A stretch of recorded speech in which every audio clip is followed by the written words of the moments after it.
Hello, my name is Benjamin Hart. I'm an American attorney and the Managing Director of Integrity Legal here in Bangkok, Thailand. As the title of this video suggests, we're posing the question, is Thai visa policy presently in something of a state of flux? And this seems to be kind of a frequent refrain, a little hard to enunciate that there, a frequent refrain in terms of just Thai immigration generally, sort of policies, the ebb and flow of not only policy but also enforcement.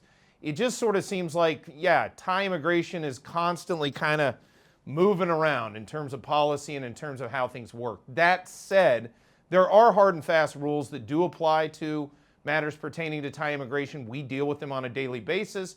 Yes, they can change a little bit over time, but for the most part, especially when you're dealing with the same immigration office, they have a tendency to remain rather rigid over the long haul. Now, that said, we are in kind of an odd moment here where it seems like Thai immigration policy is almost kind of schizophrenic. On the one hand, there's a lot of enforcement concerns going on, especially in light of the fact we're now in the so-called low season, although that so-called low season is being somewhat mitigated by continuing demand for tourism here in Thailand. So, it's not quite as low as the low seasons have been in the past. There are many that have speculated on what's causing that. Some are calling it the green season for various reasons.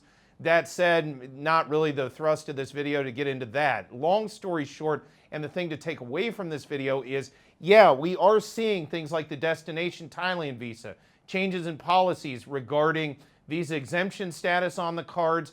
We're seeing this being rolled out, but we don't, and again, the addition of the EEC visa, that's sort of a new one as well. Talk of changes to requirements associated with insurance for retirees here in Thailand. There is a lot of stuff going on, but again, take a step back, take a breath, and understand, these things do change, but the more things change in a way, the more they stay the same, not to speak in cliches, but it is kind of true. At the end of the day, we see all this talk of visa changes, new visas. We've talked about these in the past, and oftentimes it all kind of comes out in the wash.